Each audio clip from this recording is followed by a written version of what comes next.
You ever get the feeling the city walls closing in, the concrete jungle suffocating your soul? You crave wide open spaces, the chance to connect with nature, maybe chase some elk, fish a private stream. Well, listen up. There's a whole world out there, and finding your own piece of it just got easier. Head over to land.com. They've got ranches, forest, mountains, you name it. Search by acreage, location, the kind of hunting or fishing you dream of. Land.com. It's where the adventure begins.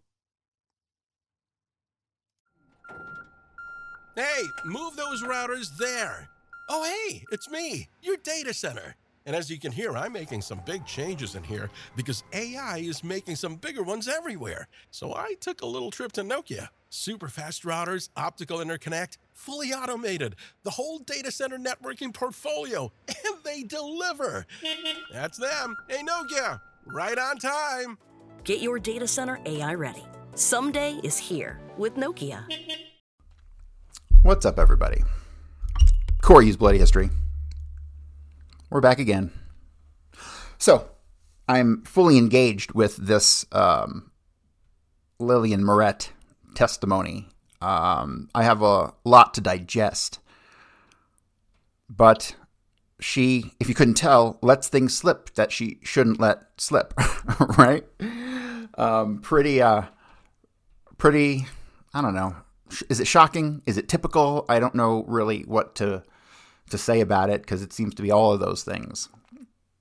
But in hopes of not burning everybody out on Lillian Moret, we're going to take a detour through something special. We'll be back to the Lillian Moret testimony in a couple days. But I'm going to spend the next 2 or 3 days running through a book that was provided to me by my excellent and amazing friend Jim, and Jimsis in the chat. Jim has been invaluable in providing me some work and honest feedback and all kinds of stuff that I can't live without. So, but this book here, Remnants of Truth by Thomas, oh, wait a minute. It's not Thomas Beckham now. It's, he goes by T.E. Beckham or Beckham because he's now Jewish. I swear to fucking God, you can't make this shit up. He's now a rabbi. Well, he's dead now. But when the book came out, he, in the 2000s sometime, let me see if I have a date here. Come on, give me a date. No, I'm not seeing one yet. But I'm pretty sure this was written in the 2000s. It wasn't a very old book, if I'm not mistaken. But it is a absolutely priceless piece of history that Jim acquired. It's an autographed copy as well, inscribed and autographed, which makes this thing fucking unbelievable. So it says, to Michael Marion, hope you like it. Thank you, from T. Beckham.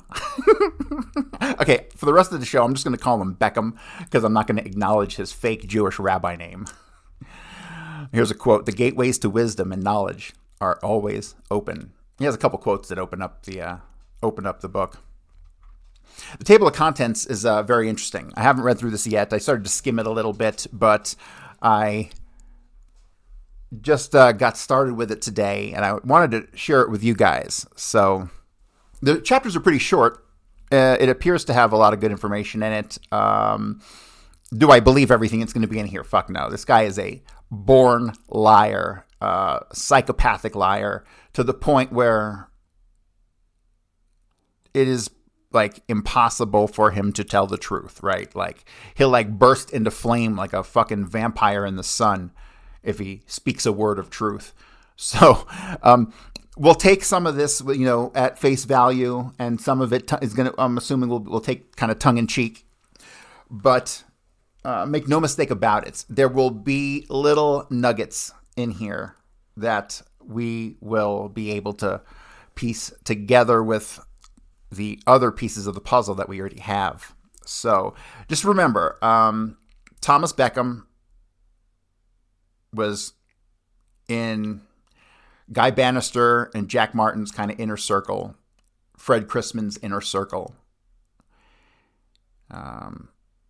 He claims to have known Oswald, and I don't doubt he might have met Oswald, but knowing the complications that we have surrounding Oswald, can we really say with certainty that he knew Oswald, Harvey Oswald? Because if you ask me, Lee Oswald's out of the picture post 59, period. Like, there's no confusing him. Well, let me rephrase that. I haven't gotten to Russia yet, and I can't fucking believe this, but I saw a picture of him in Russia the other day that looked totally contrary to the standard pictures of him in Russia, and it looked like fucking Lee Oswald, not Harvey Oswald, and I was like, holy shit. So I can't even go there to Russia until, it's going to be a year before I get to Russia, minimum, probably longer, because I got to knock out this next book, and then we can move on to Russia. And then after Russia, we will do, June 62 till the end. I'll do a whole book just on that section. And we will, by the time that's done, we will understand everything. But in the meantime, I don't know how to interpret, or I will not know how to interpret some of the references he makes to Oswald. Because I just don't know. I just don't know what the fuck he's talking about or if he's lying. So let's work through this, because it's going to take some work getting through this in as far as grasping what he's really telling us, and if he's telling us the truth or if he's trying to speak to us in with some hidden meaning or whatnot. Here's a name. The book is dedicated to Robert L. Poppy Glasgow, Glasgow, who knew me more than most people and still loved me. You were like a father to me. Forward. Over 40 years have passed since the JFK assassination and some of the JFK investigations of which I was a material witness. There never seems to be an end to one investigation or another book which brings up something new, but most of the time it is far from the truth. Every author thinks that he has found the truth. The whole JFK investigation mystery keeps going on and on. My role in writing this book began with the Jim Garrison JFK investigation in New Orleans when I was called as a material witness. For years, I've never said anything about the investigation. I pushed it all aside and tried to forget everything, but my past kept coming up one way or another. Now it's time to bring everything into the light. I was to have been a CIA agent and a friend of many of the people under investigation by the Warren Commission or New Orleans DA Jim Garrison, and for sure everyone felt that they were right in writing a book. In writing this book, I want to help clear up a number of misleading statements made by some authors, as well as to bring together the parties that were part of the JFK investigation. By no means is this memoir a statement or confession in any form. I have written this to clear up thousands of questions I've been asked over the years, and there are still a great deal of missing facts due to the strange death of many witnesses. Certain questions presented themselves with terrible urgency. Most of them were about my friend Lee Harvey Oswald. Did he kill JFK by himself? Then there were people who said that I knew too many people in the mob, the government, and Cuba not to have any involvement, but they still from their own option about who or what I was, no matter what I say. Then there were many who believed former President Johnson had a part in his assassination because he wanted to be president, and with JFK dead, he would move up from vice president to president. But no matter what I have to say, someone will claim I was covering something up. No one has all the answers, for every answer will bring another question. Yes, I knew everyone who was related to the JFK investigation in one way or another. For me, it seems like yesterday. Let me just remind everybody that Beckham is clearly photographed in the background at the airport when JFK is in the limousine riding out in front of all the reporters. He is clearly at the airport, okay? Which means, where is he heading? He's only heading one place, right? But they had people all along the route. And maybe that was just his place. There is another man that he's with who's wearing glasses, who's kind of heavy set with short hair and a black jacket. They appear to be together, and I believe I've seen pictures of that man in Dealey Plaza. So I really would like to identify that man because I don't know who it is. The death of JFK has taught me one thing that really matters: human relationships and human nature. The bonds that unite people are not forged a little while. They are for eternity. They stretch across every boundary of space and time. I will never forget all the people I've met and knew. We all played a part in each other's life, both sad and happy. I pray that whatever I have to offer will put this puzzle of life together that may help people to understand who, how, or why. Jim Garrison was district attorney of Orleans Parish, Louisiana, who believed that the assassination of JFK was planned in Louisiana, where I lived. Jim Garrison went to his grave at age 70 knowing the truth that he was unable to prove. In a state full of crime and many ways mob-controlled, but Jim Garrison was a fighter who could not be controlled.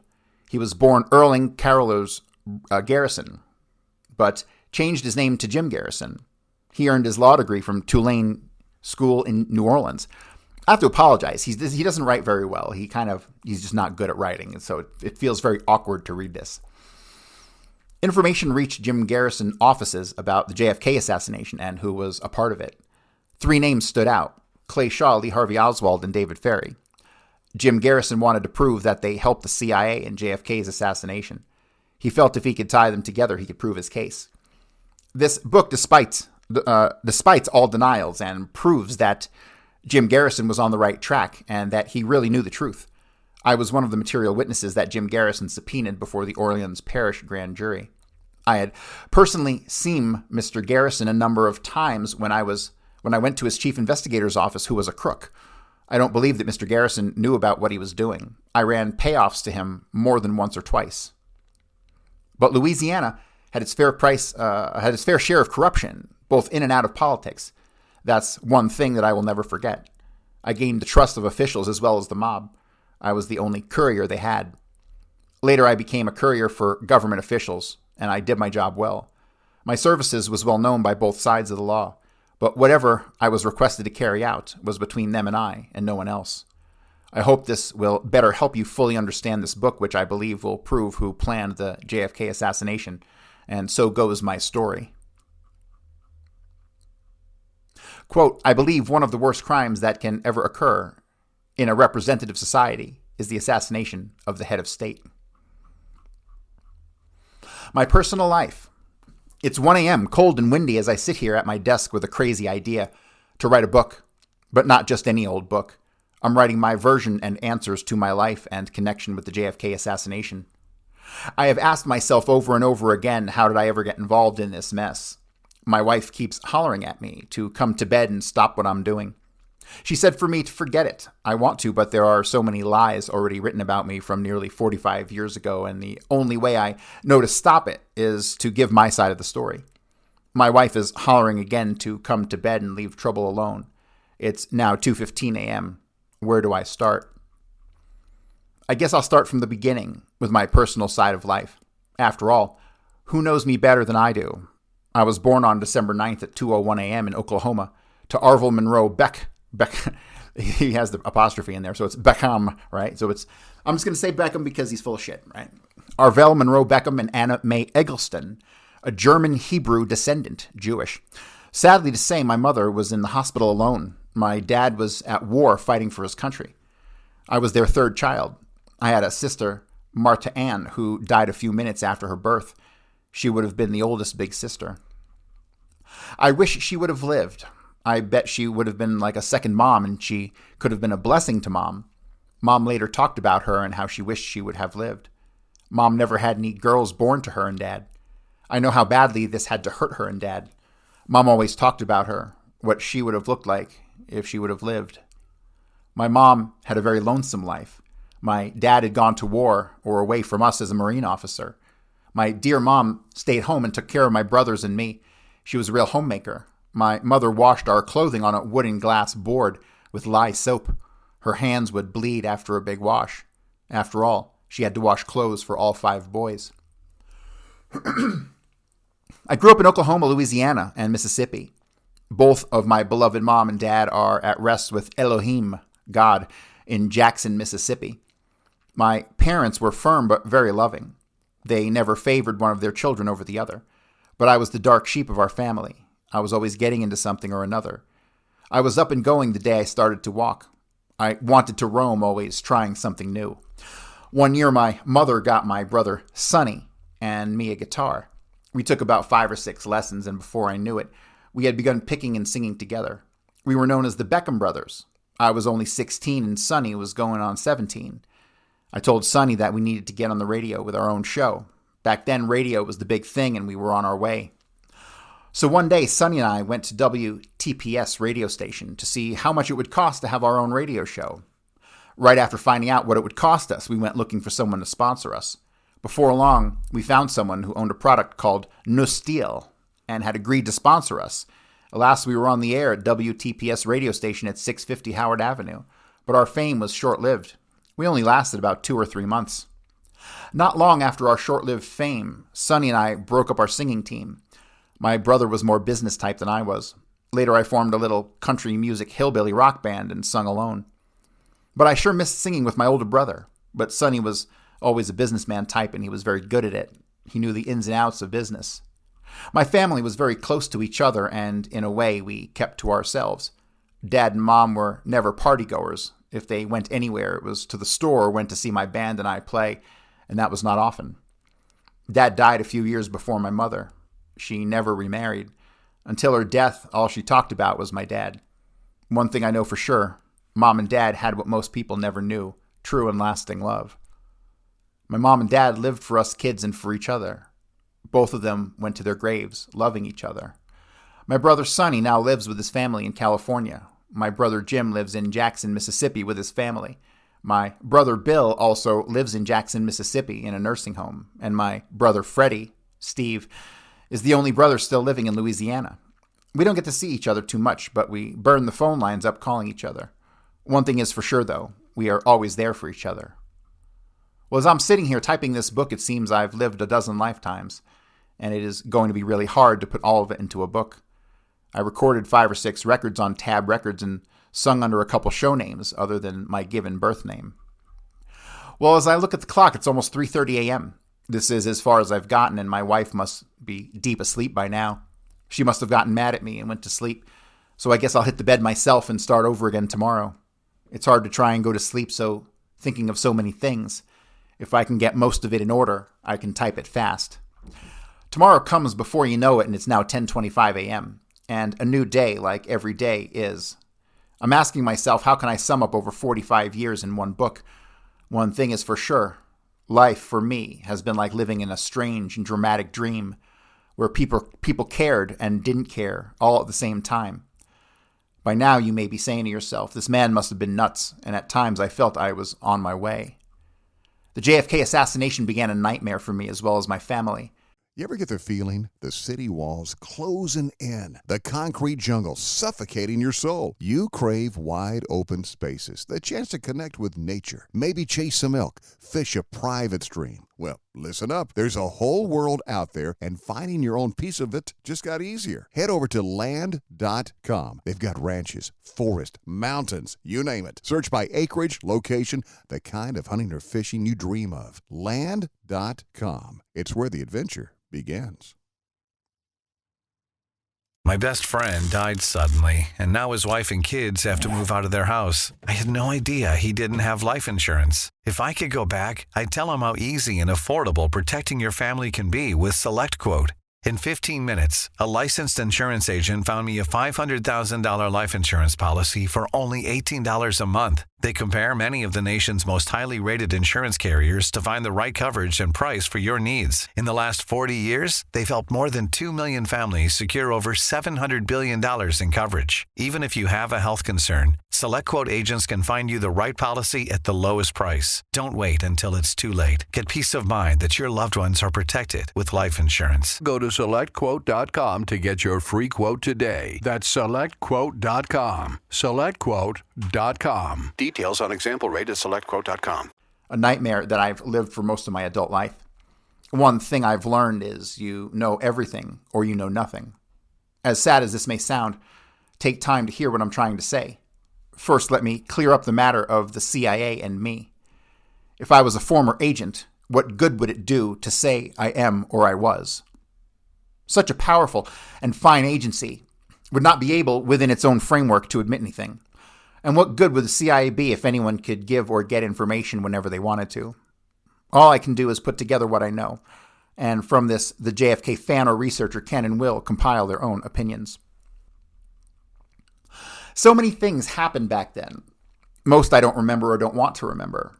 There was not only the death of the president, but there was also my friend Lee Harvey Oswald being accused of his assassination. Then Jack Ruby, whom I had met and knew, and who also knew Lee, and had shot and killed him.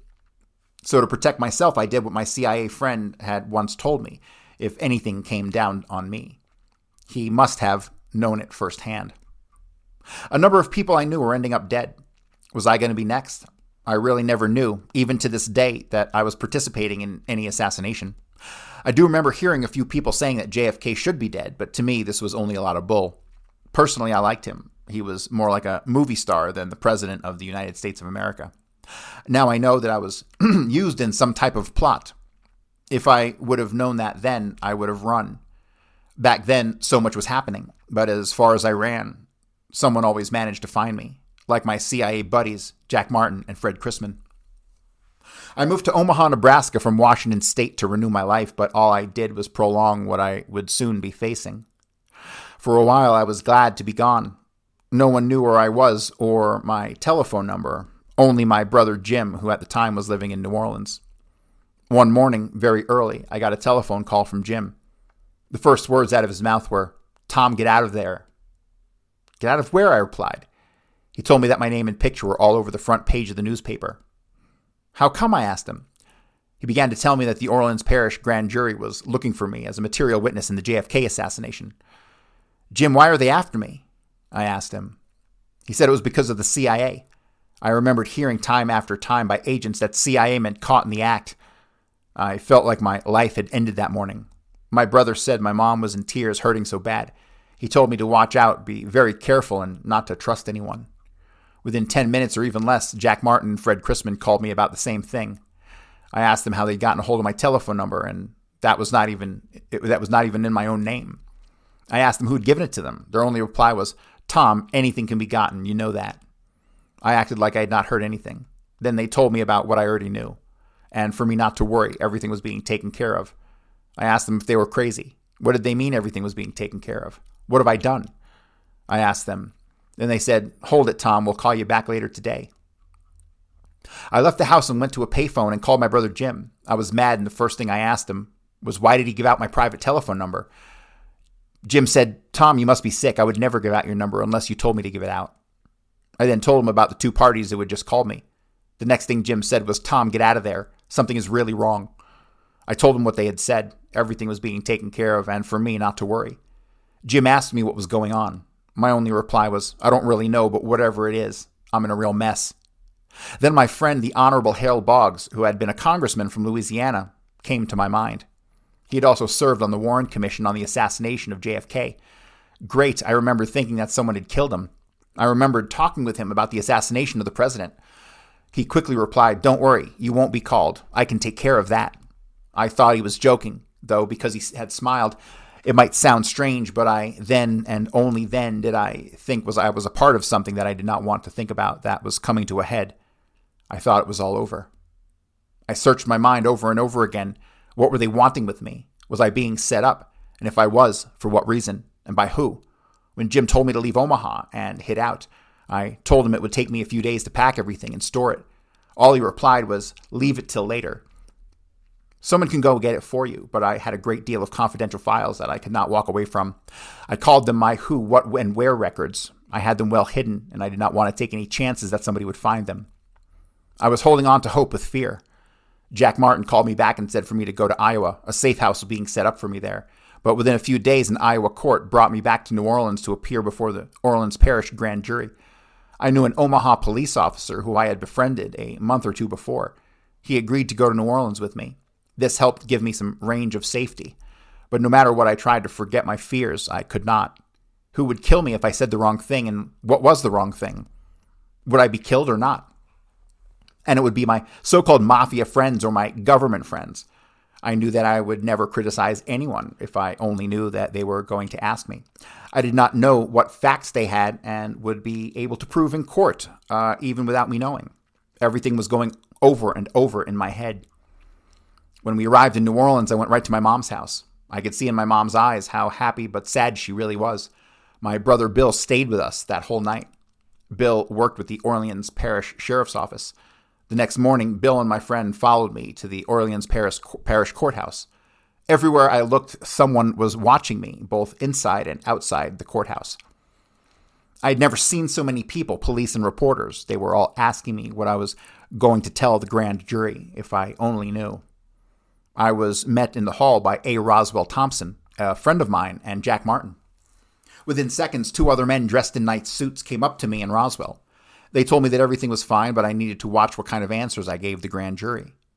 They said that New Orleans defense attorney Jim Garrison was a nutcase trying to build a case on the JFK theory, and if I was not careful, I would be roped into it. Why me?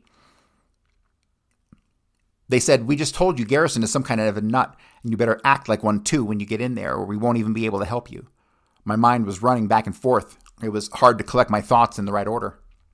That was all I needed. I was told I was going before a nutcase and that they could send me to jail, but I still did not know what for. Then they reminded me of Cuba when I went there to hit Castro.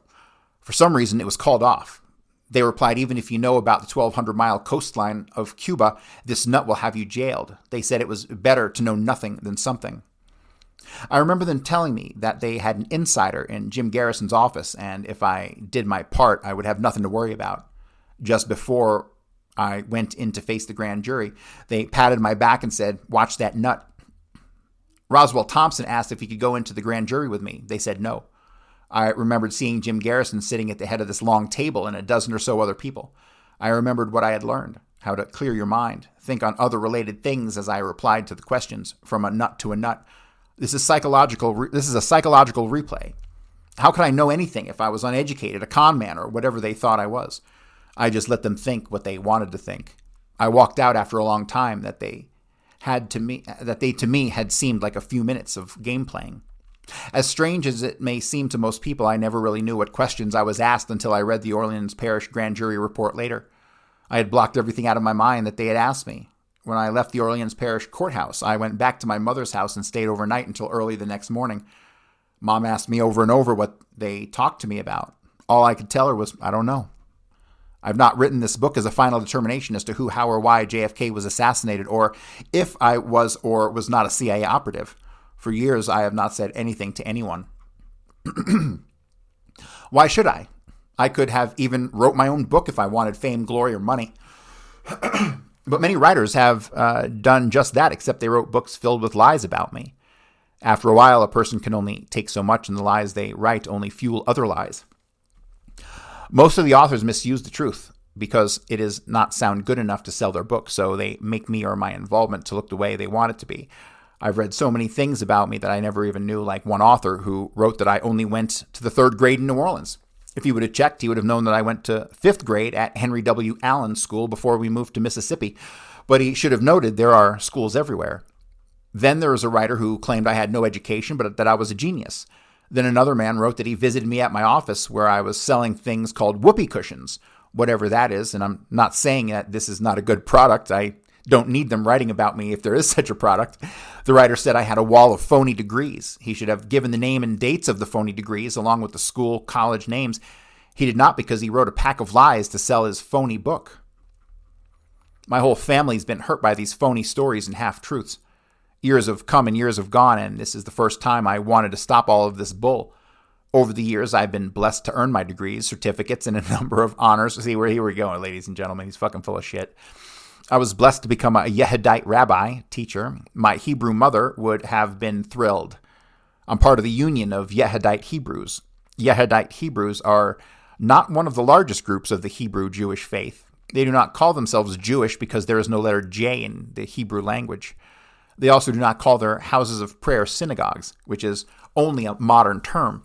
They worship in a temple, and they are not messianic, and in no way, shape, or form. It is one of the few groups of Hebrews who can worship with freedom of choice in their religion. I'm no longer able to sing because after I was diagnosed with cancer in 2006, one of my vocal cords stopped working after the treatment I received. But I am still blessed by Elohim, and I am still here to love and be loved. I was healed after I almost died from cancer. I'm sure coming so near to death, I knew it was time to write down what I could remember, and best as I can remember, things after over 40 years and then some. I don't ask you to believe in me, but that you try only to accept the facts. If one person knew all the truth about the JFK assassination, some or even most of the public would still not believe a word of it. Truth can be stranger than fiction, and most people would rather believe a lie. Truth can be unbearable, amazing, incredible, and even sometimes horrifying. Everyone I knew that played a part in the Jim Garrison JFK investigation for one reason or another. New Orleans DA Jim Garrison died before he could prove his case. I feel that he was the only one who wanted to prove what really happened. And at the time, I was unable to say or do anything, but now most of the witnesses or people that I was worried about are dead or in hiding. Yet I know no matter what I say, people will still have their own opinions, but this was something that I had to do, if not for Jim Garrison, then for my own peace of mind. Fred Chrisman. He always seemed to be there for me and always knew where I was no matter what state I lived in. One time, Fred and I were sent to a small town in California to get someone out of trouble. Fred and I went to the Hall of Justice or whatever and waited until closing time. Both of us had small two-way radios. I hid in a closet. When the coast was clear, I got out and ransacked the offices until I found what we came for. Fred was waiting outside so we could leave. There was no information or proof on our subject that they could use on him in court inside. Getting out of the building from inside was very easy for me, and I knew Fred was waiting and covering for me outside the building so we could get away fast. I'll never forget when Fred sprung me from a small town jail in Louisiana. I knew that I had it in this rat hole of a town, but I called Fred and told him I needed help. Within a few hours, I was told by the jailer to pack up because I was going. It was the best news I heard since I'd been there, until he said the FBI was there to get me. I got sick inside thinking Fred had let me down. But when I walked out, the first thing I saw was Fred dressed in a gray suit. He handcuffed me, signed some paper, and took me out to a car and put me in the back seat. We drove a few blocks down before Fred took the cuffs off. We then drove to Mississippi, where I was living at the time. Fred left the next day. I saw him a couple of years later when I moved to Washington State, where Fred and I worked until I moved to Nebraska. I liked Fred, but I was always wondered whose side he was on. He was very well educated and always making notes. Fred had an auto with a phone that was hid under the dash. He always carried a handcuff key fixed in back of his belt inside. He said it may come in handy, that it was better to have it than not have it. He always kept a bus station lockbox in a couple of places that I knew about. He always had a way to get special IDs and or business cards to help us cover when he needed it.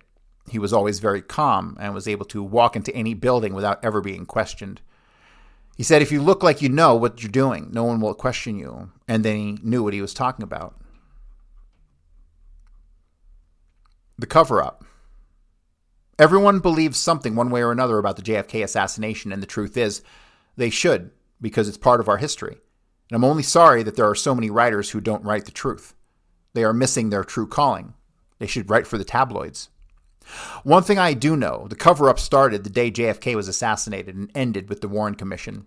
I know that the information cover-up was planned well in advance of the JFK assassination, starting off by framing Lee Harvey Oswald as the sole shooter, and then by stopping the Dallas Police Department from doing any investigation and to make sure that Lee would not have his day in court. They had Jack Ruby to kill him so that it would not go into the future. There were dozens of witnesses who were never called by the Warren Commission on the assassination of President Kennedy. Even the assistant counsel of the former President Kennedy was quoted by the Philadelphia Evening Bulletin on October 23, 1964 on page 4 as saying, "The people are going to have to rely on the conclusions that have been drawn and the stature of the men on the commission." The Warren Commission ignored a great deal of witnesses as well as evidence. The commission was unable to accept how many bullets were fired at JFK and from what direction. There were many theories from many people. Governor Connolly of Texas, who was in the front seat of the president, and Secret Service agent Glenn A. Bennett, who was seated in the right rear seat of the president's follow-up auto, had their own views on what really took place. The Warren Commission was full of contradictions. Thomas J. Murphy, who was an on-the-spot witness to the shooting, stated that he heard 2 shots coming from the west of the book depository in Dallas, Texas, the day JFK was assassinated. Then there were many other witnesses who saw what happened that sad day. Even a woman named Jean Hill claimed she saw a white man in a brown coat and hat running west away from the book depository building, going in the direction of the railroad tracks. That's Detective Trantham, by the way, guys, not Jack Ruby. A man named Frank E. Riley, who was an electrician on the railroad bridge, claimed that he personally heard 3 shots that came from the trees on the north side of Elm Street. As I stated before in my book, I knew well in advance that I would not be called to appear before the Warren Commission. The Honorable Hale Boggs, congressman from Louisiana, told me, but at the time I could not put what he was talking about together. I believe Hale knew what was going on, and he was killed. If you visit Dallas, Texas, it's not hard to find someone who was there that day, the day of JFK's assassination. And most do not believe Lee acted alone or even shot JFK. And I personally know that Lee never went to Dallas, Texas to kill the president. Was there a cover-up? Yes, yes, yes. I don't know what he means here. And most do not believe Lee acted alone or even shot JFK. And I personally know that Lee never went to Dallas, Texas to kill the president. What? He personally knows Lee never went to Dallas, Texas to kill the president. You ever get the feeling the city walls closing in, the concrete jungle suffocating your soul? You crave wide open spaces, the chance to connect with nature, maybe chase some elk, fish a private stream. Well, listen up. There's a whole world out there, and finding your own piece of it just got easier. Head over to land.com. They've got ranches, forest, mountains, you name it. Search by acreage, location, the kind of hunting or fishing you dream of. Land.com. It's where the adventure begins. My best friend died suddenly, and now his wife and kids have to move out of their house. I had no idea he didn't have life insurance. If I could go back, I'd tell him how easy and affordable protecting your family can be with SelectQuote. In 15 minutes, a licensed insurance agent found me a $500,000 life insurance policy for only $18 a month. They compare many of the nation's most highly rated insurance carriers to find the right coverage and price for your needs. In the last 40 years, they've helped more than 2 million families secure over $700 billion in coverage. Even if you have a health concern, SelectQuote agents can find you the right policy at the lowest price. Don't wait until it's too late. Get peace of mind that your loved ones are protected with life insurance. Go to SelectQuote.com to get your free quote today. That's SelectQuote.com. SelectQuote.com. Details on example rate at SelectQuote.com. What is he saying here? We know that man that was arrested that day, Harvey Oswald. Is that the Lee he's talking about, or maybe not? See, I don't know. I was in the wrong place at the wrong times. I wish I had all of the answers, but I don't. Just like all of the others, and I'm sure someone will pick this book apart and even write another book. It's history running wild and out of control.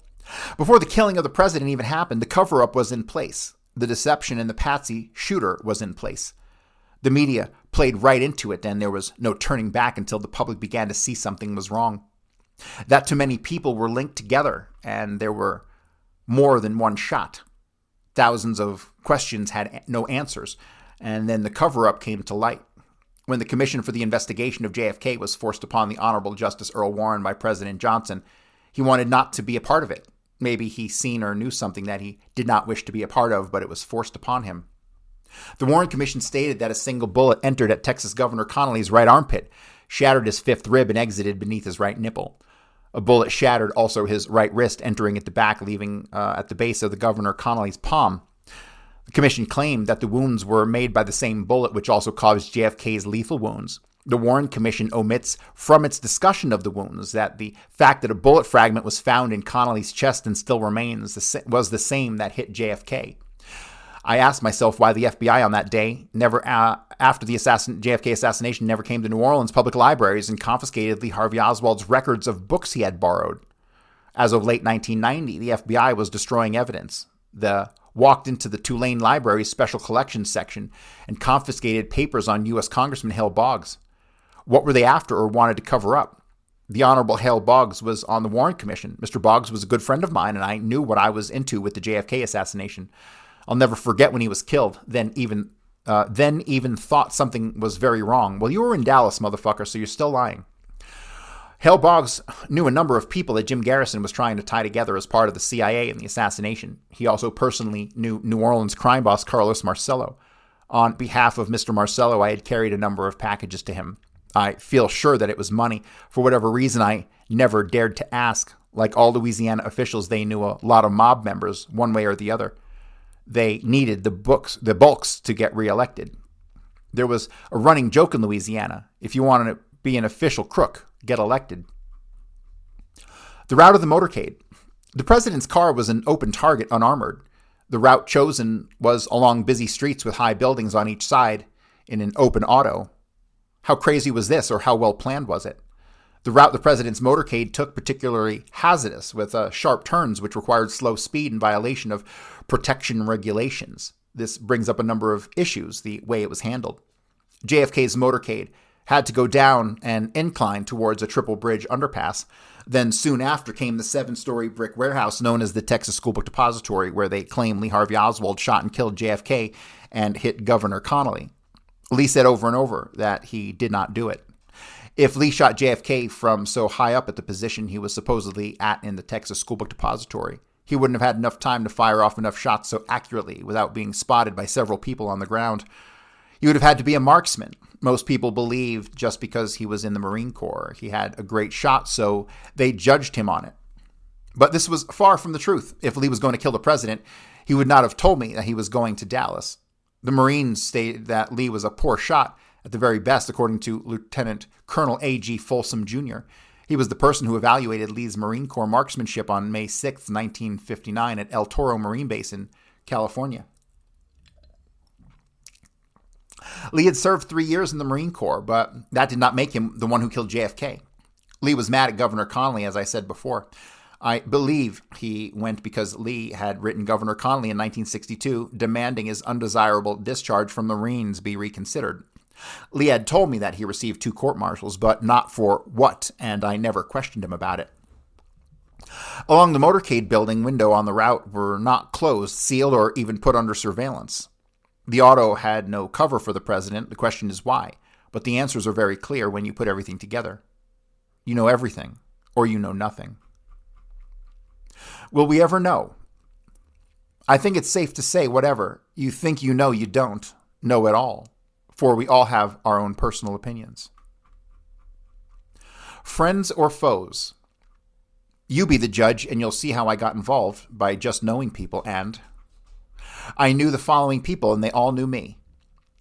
Jack Martin, Jack Ruby, F. Lee Chrisman, Guy Bannister, A. Roswell Thompson, Lawrence Howard, Lee Harvey Oswald, Attorney G. Ray Gill, Hale Boggs, Carlos Marcello, Clay Shaw, a.k.a. Clay Bertrand, David Ferry, Leon Hall, that's Lauren Hall, that's funny, Aaron Cohn, Colonel Thomas Burbank, Jack P.F. Gramillion, W.T. Grant, Louis Rebel, Joe Newbrough, just to name a few I can still remember. New Orleans DA Jim Garrison had only one key to a lock that required many keys to open all of the facts of the assassination. He, as well as others, were sabotaged, and he was running out of money and time, and he knew it. He had little control over his investigation because of the information he had received as well as the other things that were covered up. Author Joan Mellon, in her book A Farewell to Justice, did honor to the memory of Jim Garrison in his commitment to bring the light to truth. She's a very good author. She has helped set a number of facts in place in JFK investigation, proving Jim Garrison was on the right trail. I think she did her best in trying to put things in order, unlike some of the other writers I have read on the JFK assassination investigation. I know she was faced with a great deal of difficulty finding facts and information to put together. I had the pleasure of talking with her. She appears to be a very kind and understanding Hebrew Jewish lady. Damn, throw her under the bus, why don't you?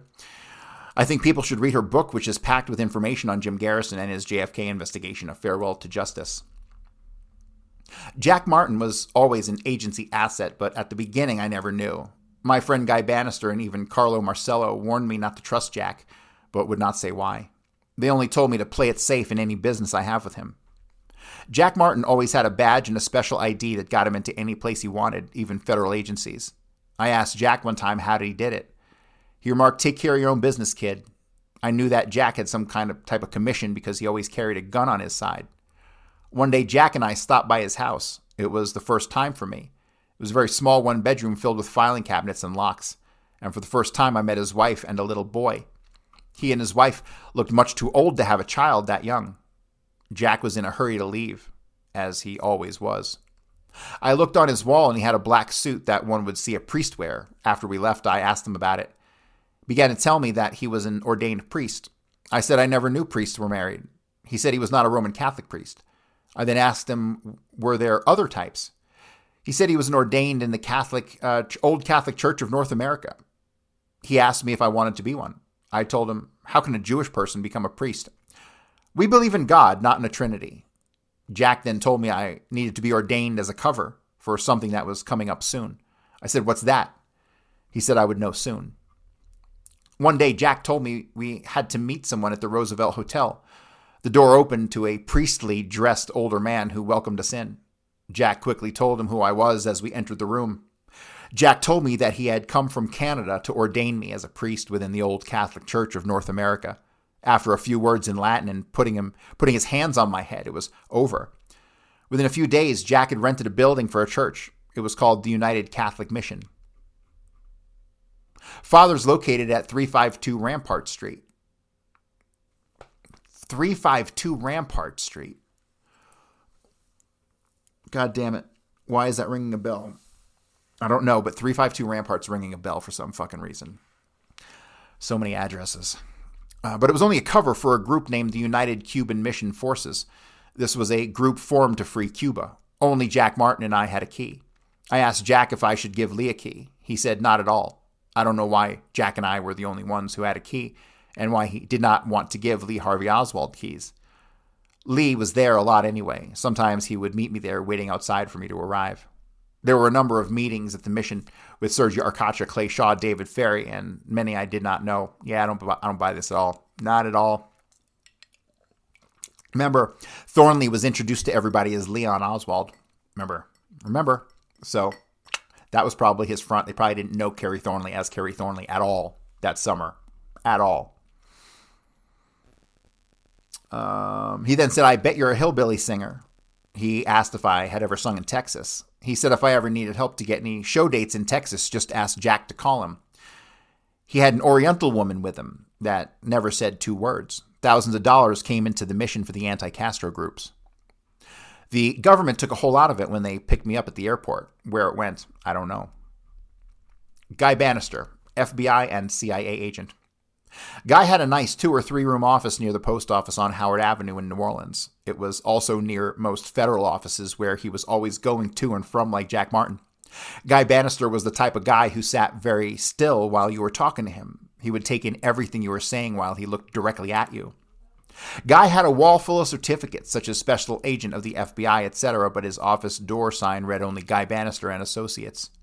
Jack Martin and I would go to Bannister's office 3 or 4 times a week after we left the post office. I remember seeing David Ferry and Clay Shaw along with 2 other men at Guy's office, and one of the men said, "We need to kill that bastard Fidel Castro."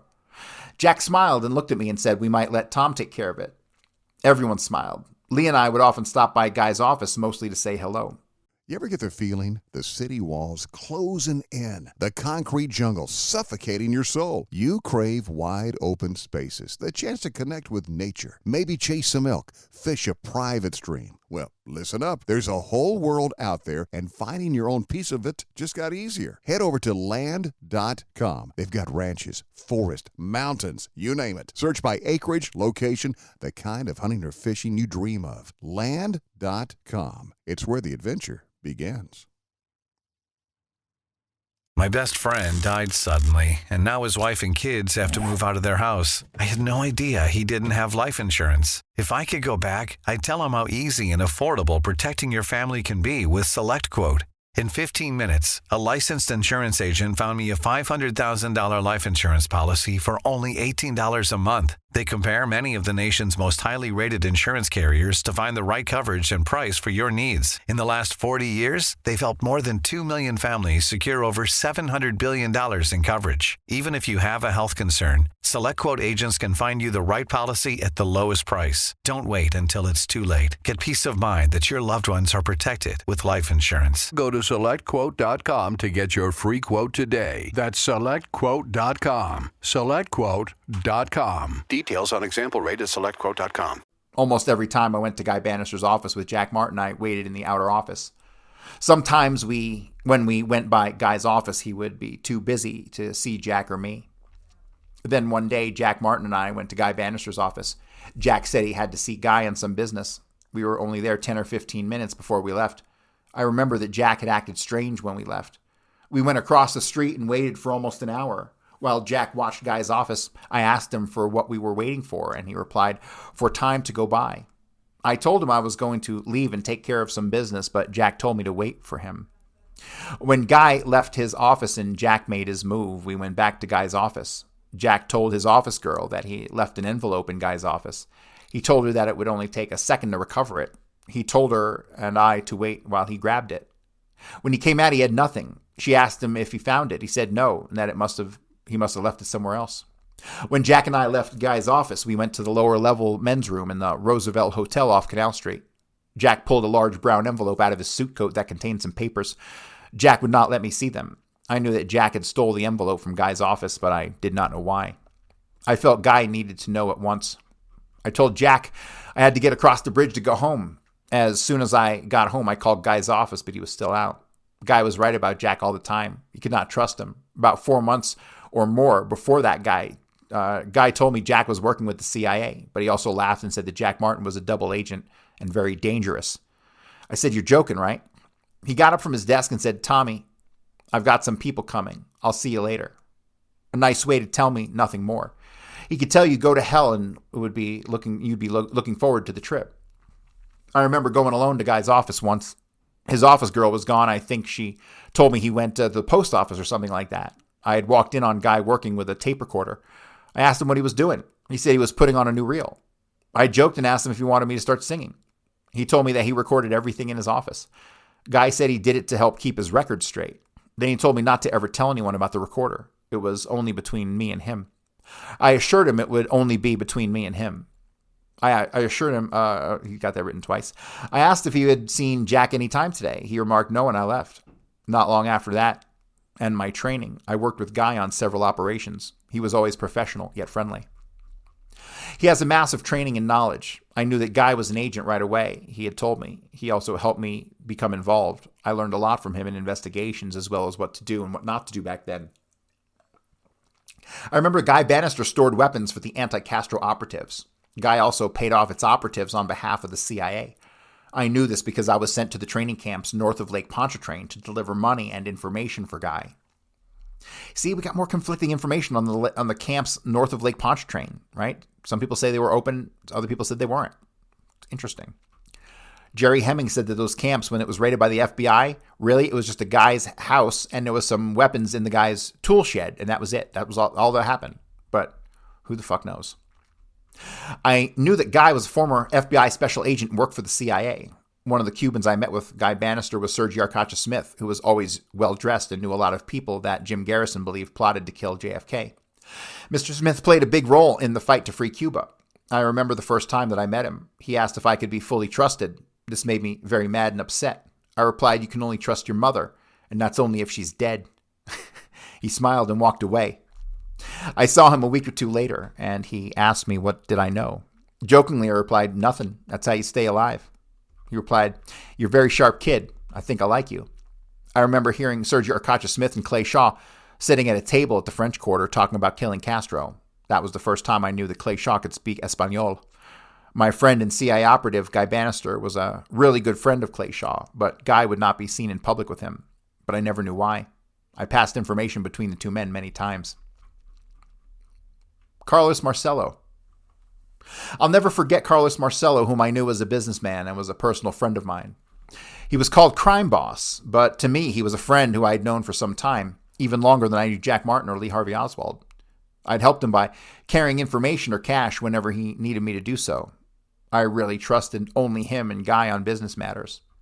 Carlos helped me get a number of jobs singing. He also helped me in a number of other ways. When a couple of local record companies put out a few of my songs, Carlos got them on many jukeboxes for me. He had an ownership in something called Jefferson Music Jukeboxes in Jefferson Parish, and when he would ask me to run a couple of errands for him at any time, I gladly did. I'll never forget two things Mr. Marcello taught me. If someone counts money you give them, remember that they don't trust you. And he told me to remember your friends are more dangerous than your enemies. He said you always know who your enemies are, but a friend that day can be your enemy tomorrow. I never forgot. To me, Carlos remains a personal friend, not a criminal. I knew very little about his so-called mob business, and I'm sure it went to his grave with him. The man I knew was a good and private friend, and he was always willing to help me. As I said before, Louisiana was full of corruption, and I worked both sides of the fence. Carlos Marcello hated Jim Garrison and wanted him out of office, yet he worked in some way with him, with his chief investigator, who I knew was a crook. I guess that was the reason. I thought he was a fix in Jim Garrison's office. You could pay him off for anything you needed to be taken care of. Carlos was always friendly to me and told me who to watch out for and to always cover my ass. He told me if bullshit could fly, most people would be in airport. Clay Shaw and Carlos worked on a number of deals together. I remember late one night that Carlos told me to find Clay's ass and tell him not to be sidestepping him. I found Clay, who asked me to deliver a message back to Carlos ASAP. I did just that, only to hear Carlos say, "This shit is gonna stop." You ever get the feeling the city walls closing in, the concrete jungle suffocating your soul? You crave wide open spaces, the chance to connect with nature, maybe chase some elk, fish a private stream. Well, listen up. There's a whole world out there, and finding your own piece of it just got easier. Head over to land.com. They've got ranches, forest, mountains, you name it. Search by acreage, location, the kind of hunting or fishing you dream of. Land.com. It's where the adventure begins. My best friend died suddenly, and now his wife and kids have to move out of their house. I had no idea he didn't have life insurance. If I could go back, I'd tell him how easy and affordable protecting your family can be with SelectQuote. In 15 minutes, a licensed insurance agent found me a $500,000 life insurance policy for only $18 a month. They compare many of the nation's most highly rated insurance carriers to find the right coverage and price for your needs. In the last 40 years, they've helped more than 2 million families secure over $700 billion in coverage. Even if you have a health concern, SelectQuote agents can find you the right policy at the lowest price. Don't wait until it's too late. Get peace of mind that your loved ones are protected with life insurance. Go to SelectQuote.com to get your free quote today. That's SelectQuote.com. SelectQuote.com. Details on example rate at SelectQuote.com. He gave me $20 on a ride home. Carlos was a personal friend even to most of the local police officers. They would always stop and say hello to him. I knew there were many of them that was on his personal payroll. Carlos loaned club owners money under the table. The owners had to take his jukeboxes and pinball games. Payoff pinball games were big money back then. His name came up in a number of JFK assassination books only because he knew many people related to it. I know for sure he personally knew all of the public officials and anyone that was up the ladder in life. He was also connected with David Ferrie and Clay Shaw in some way. I seen them together in a number of meetings. I do personally know that Carlos did not care for President Kennedy or his brother Bobby. David Ferrie and Carlos had a number of business dealings together. David would fly Carlos on business trips. This is how Carlos was linked with many of the others in the JFK plot. All of us knew each other in one way or another. David flew medical supplies to Cuba in small plane. He was a CIA contract pilot as well, and a personal business friend to Carlos and many others. The thing that keeps coming back to me is that Carlos was a personal friend of Aaron Cohn, head of the Orleans Parish Metropolitan Crime Commission, and Pershing Gervais, who was the chief investigator for Jim Garrison's office. Carlos, you are a remembered friend. David Ferrie and Clay Shaw. Both men were homosexual, bisexual. Not only the way they looked, but also the way they talked. David and Clay were also friends of Jack Martin. If you ever wanted to find one of them, just make a walk in the French Quarter. When they were together, Clay Shaw did most of the talking. He was more of a businessman than David was. He was always traveling on some type of business. I remember going by the Mission on Rampart Street to pick up my glasses I had left there. It must have been 1 or 2 a.m., only to run into Clay Shaw, Jack Martin, and David. They had papers all over a table, but when I came in, they put everything up and asked what I was doing there so late. It was easy to say they were doing something they were hiding from me. Both David and Clay would travel to and from Canada and Mexico. They would always be talking about it to our inner circle when they returned. They were both in antiques. I remember seeing them with 2 men and a woman at the Court of Three Sisters once, talking to them about selling some real valuable antiques. They handed over $5,000 to David and Clay. I watched the money be counted out in $100 bills. Then Clay told them they had made a great deal. Clay also liked antique jewelry. He was also checking out jewelry places in the French Quarter. Both men were always a part of the JFK assassination. I remember every time the president's name would come up, David would say, "Someone's going to kill the bastard. You watch, I'm telling you." There is one day that I remember well. I met David when he was again talking about the president, and he was saying that someone should shoot him. Then he smiled and told me, "That's a good job for you, kid. We need to get rid of that piece of shit." I looked at him as if he were crazy. The funny thing was I knew that Clay worked for the CIA. Jack Martin had told me he was an agent. First thing I thought was he's putting his job at risk, talking like that. I even told him that, but all he did was laugh.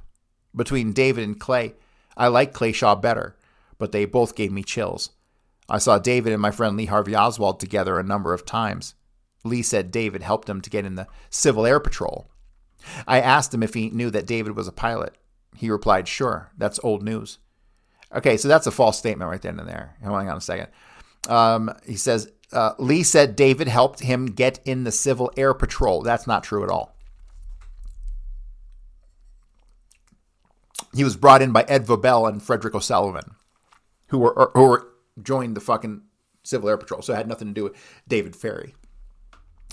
Both David and Clay had a lot of heterosexual friends, which I thought that was funny because they were both homosexual. They were both also involved in the Cuban Bay of Pigs, of which I was personally involved by having the Continental Can Company at Harvey, Louisiana, donate several thousand slotted cans for our fundraiser, which bared the slogan, Keep America Free. Communist aggression is only 90 miles from the American shores. They took in thousands of dollars every week. Dave tried to get me to join the Civil Air Patrol. He once even asked me if I wanted to teach me how to fly. I told him that I had to think about it. He said if I learned to fly, I could do so much more on my own. I remember that any time some of us would be out eating, David would be looking around. Then he would get up and go cover to another table and talk with somebody. This would happen 2 or 3 times a night, as if he was doing business while he ate.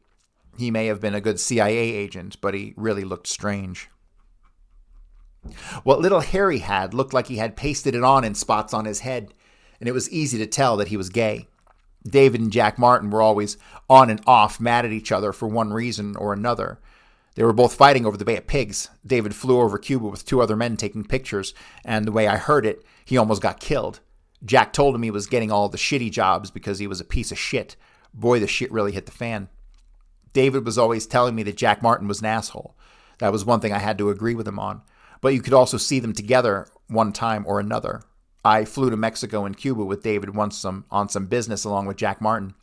The trip to Cuba for Jack was to fix someone. On the way back, he seemed to think that he had did a great job to the point that he was proud of himself. I was bringing back money for someone. I was also there collecting information for my own files. I don't think Jack ever knew. I worked directly with Jack Martin on 15 or 20 assignments. One thing I remember about that is that he smoked too much and was always on the payphone. The word hell was always on his lips. It was hell this or hell that. I never once seen him without a hat on his head. He never took it off. Jack was trouble from the word go. You could walk into anything before you knew it. For some reason, I felt that Jack Martin was holding too many hands and might even get killed. I remember one time at a bar in the French Quarter, someone had slipped him a Mickey that knocked him out. A couple of men beat him up badly. I was able to get him a cab with the man he was talking with before the mess came down. The next day, he was at home recovering for about a week. Jack always tried to get information on anyone or project that he worked on. Later, he used the information for his own good. If there was ever a double agent, Jack Martin was king. He knew how to work anything to his favor, and the street became aware of it, causing him trouble when the lights went out. When you wanted someone set up, call Jack Martin. Then they would pay their way out of a jam that Jack Martin led them into. All kinds of information was also traded by these people. All right, we'll read this section and we're going to call it. This is a section on A. Roswell Thompson. Rozzy was a personal friend of my dad's. Dad met him through the company he worked for. I was about 14 or 15 when I first met him. He was a jolly, heavy-set, bald-headed man. He was friendly to everyone in public. Dad was a merchant marine staff officer. When his ship docked, Rozzy would go pick the seamen up and take them home. He also owned his own taxi cab. The first time I met Rozzy, I was picking my guitar and singing. He said my dad walked in and sat down at the kitchen table. I stopped playing only to hear Rozzy tell my dad that he had a star on his hands. My dad replied that I could not stay with one thing. Rozzy asked me to play some more. I had one fan, so I played and sung for almost an hour. I only stopped because I ran out of songs. Poor Dad said he was glad because he was beginning to cry because of all these sad songs I was singing. Rozzy kept asking me if I knew any other songs, but I knew it was time for me to stop singing while I was ahead. Rozzy told my dad about Jack Martin. He said he believed Jack could help me in the showbiz. This is how and when Jack Martin came into my life. A CIA agent who used me as a cover and drew me into the agency. Rozzy also told my dad that he would work with Jack to foster my career. Boy, did this sound good to me. Now I was really going somewhere. I'd already played on the Louisiana Hayride. Maybe now I would go somewhere. Rozzy told me that he was getting ready to run for governor of Louisiana, and I could sing at his fundraisers and wherever he talked.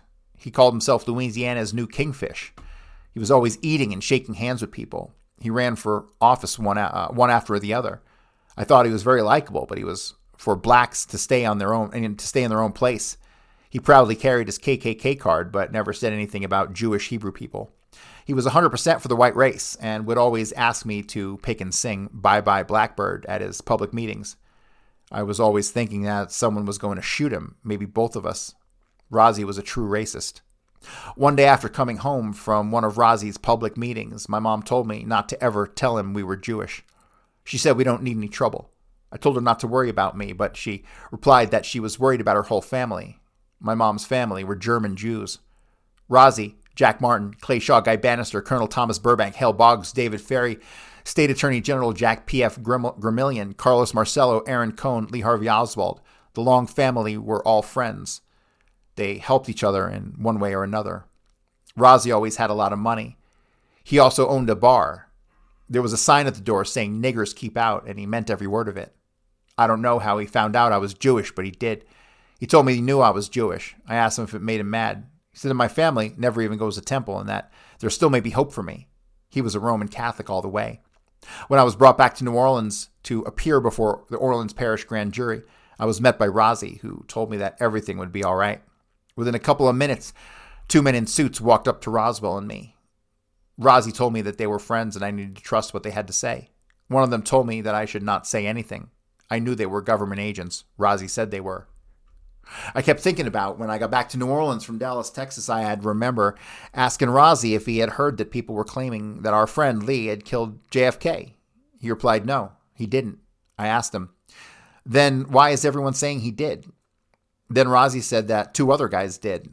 I asked myself who the other guys that he said we're talking about, and I knew they had some connection within the agency or mob. 2 agency men were telling me not to worry, that everything was taken care of, but my question was, what was taken care of?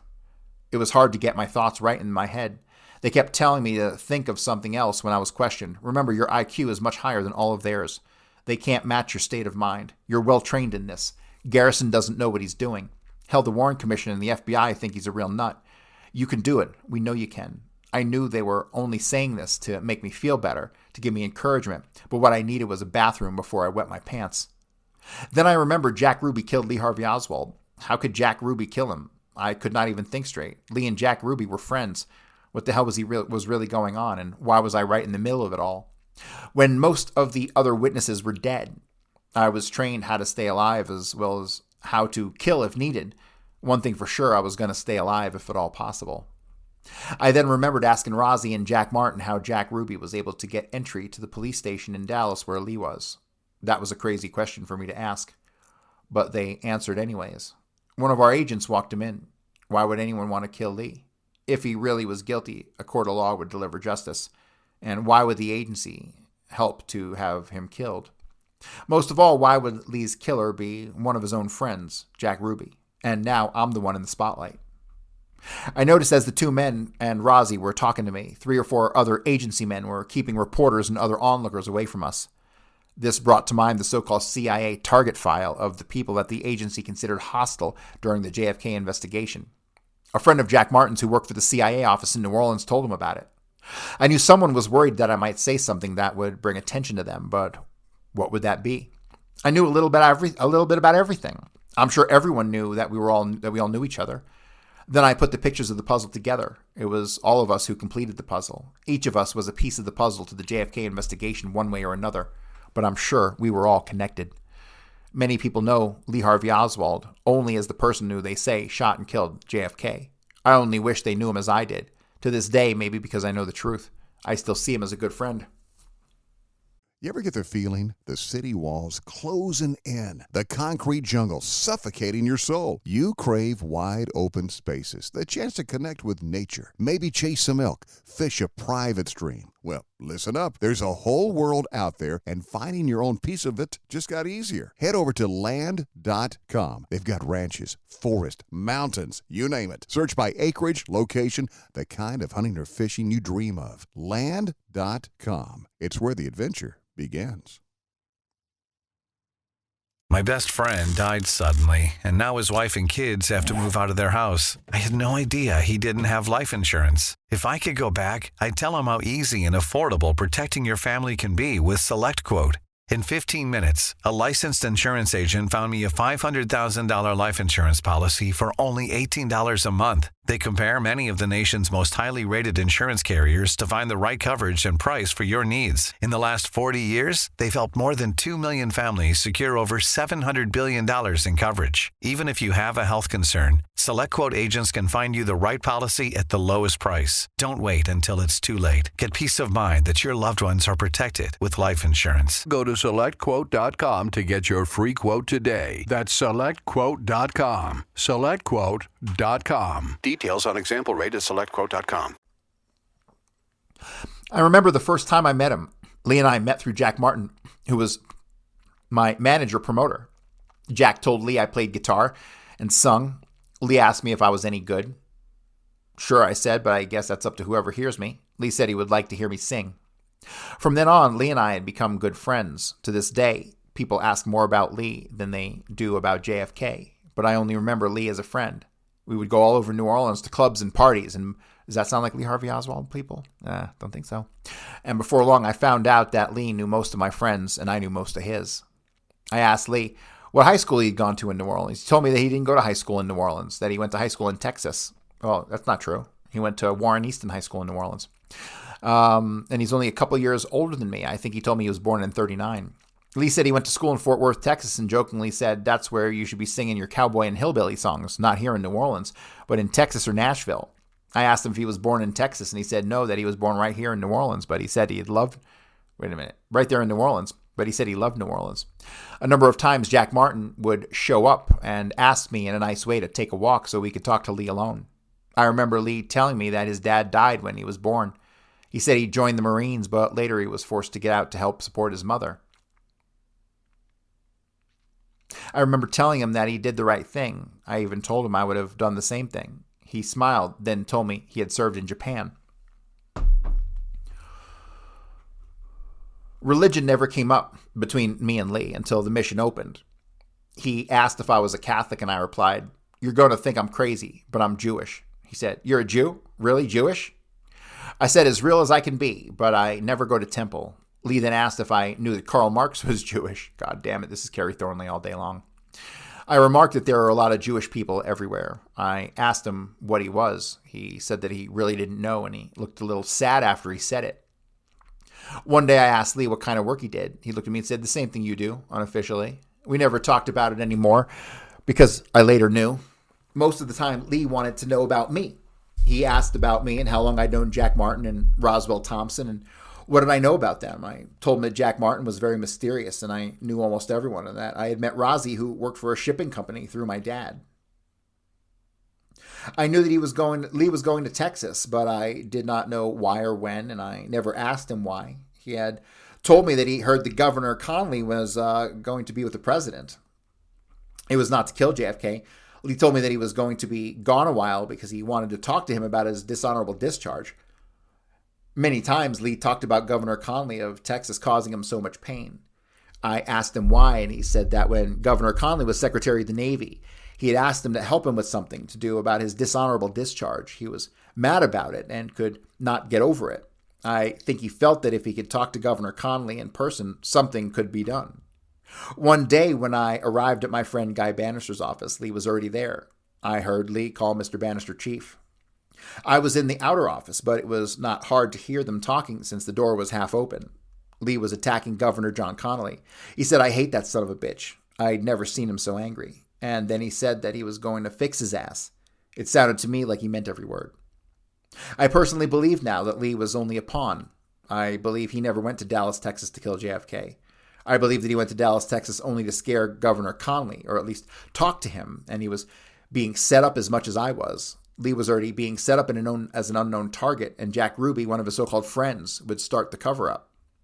Lee and I did a lot of things together, but nothing that I would be ashamed of. Sitting around the house at times, often I would think if there was anything that I could have done to help Lee and would have changed the course of history. I go back to the things we used to do. He talked about some of his friends in Canada and Mexico. I guess this is why We would hang out at the Havana bar from time to time with Clay Shaw and the others.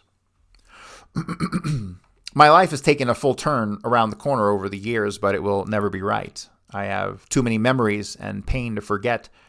Sure, I wish I could change things, but I can't. I've tried to hide what I knew and who I knew and not to cover anything up, but when I looked back at all I seen was trouble. I could not for so many dead people I had once knew, like Lee Harvey Oswald, my friend, as well as others. Lee was just a young wannabe. He wanted to be someone special, but not a killer. I think Lee knew a lot of things, but I believe he was used to being used as the beginning of a cover-up. Lee Harvey Oswald had no motive to kill JFK. If there was no cover-up, why did the director of the Federal Bureau of Investigations, J. Edgar Hoover, on the advice of President Lyndon Johnson, send Justice Department Attorney Herbert J. Miller Jr. to Texas to stop the Dallas police from doing any investigation on the JFK assassination on their own? The real question is why? Were they afraid they would find other shooters? Someone was afraid the truth would come out. Even Texas Governor John Connally always stated that one bullet did not hit JFK and him. This is why the people believe that there was a conspiracy. Their shortcomings is they don't know why JFK was assassinated, and I went to Dallas, Texas a few years later and talked with a number of police officers who told me that they believed there was a cover-up. They claimed that they had little to do with any in the investigation. They claimed the government took full control of the investigation. If there was a cover-up, it was not the Dallas Police Department that did it. Some even believe the shooting of Lee Harvey Oswald by Jack Ruby, his friend, was planned way in advance of the JFK assassination. A lot of them believe that Jim Garrison may have been on the right track with his investigation, for there was too many connections. I never told any of the Dallas police officers who I said I was. I really don't think they would have told me as much, if anything, as they did. I told them I worked for a new police magazine that was coming out. I told them I would not use their names. Many of the Dallas residents said that the JFK assassination hurt their city. Most of the 35 or 40 locals that I talked to claimed that they believed there was a cover-up, but not by their police department. They did say that they would be glad when the whole thing was over, if it ever was. To some questions, there are no answers, and to other questions, there are too many answers. God loves truthfulness and piety and learning. All right, that brings us to the next section, For Your Own Sake, which we'll pick up here next time. We should be able to wrap this thing up. Let me see. We're on 72 out of 161. Yeah, it'll be close. Maybe, I don't know. Maybe we'll be able to knock this thing out tomorrow in a long episode. But that's going to do it for me, guys. Yo, head over to CoreyHughes.org. The website's rebuilt. I got books for sale. I got shirts for sale. I got all kinds of crap. Hit me up over there, and I'll see you tomorrow. You ever get the feeling the city walls closing in, the concrete jungle suffocating your soul? You crave wide open spaces, the chance to connect with nature, maybe chase some elk, fish a private stream. Well, listen up. There's a whole world out there, and finding your own piece of it just got easier. Head over to land.com. They've got ranches, forest, mountains, you name it. Search by acreage, location, the kind of hunting or fishing you dream of. Land.com. It's where the adventure begins.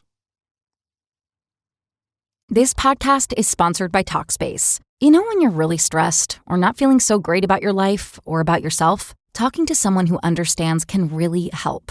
But who is that person? How do you find them? Where do you even start? Talkspace. Talkspace makes it easy to get the support you need. With Talkspace, you can go online, answer a few questions about your preferences, and be matched with a therapist. And because you'll meet your therapist online, you don't have to take time off work or arrange childcare. You'll meet on your schedule, wherever you feel most at ease. If you're depressed, stressed, struggling with a relationship, or if you want some counseling for you and your partner, or just need a little extra one-on-one support, Talkspace is here for you. Plus, Talkspace works with most major insurers, and most insured members have a $0 copay. No insurance? No problem. Now get $80 off of your first month with promo code SPACE80 when you go to Talkspace.com. Match with a licensed therapist today at Talkspace.com. Save $80 with code SPACE80 at Talkspace.com.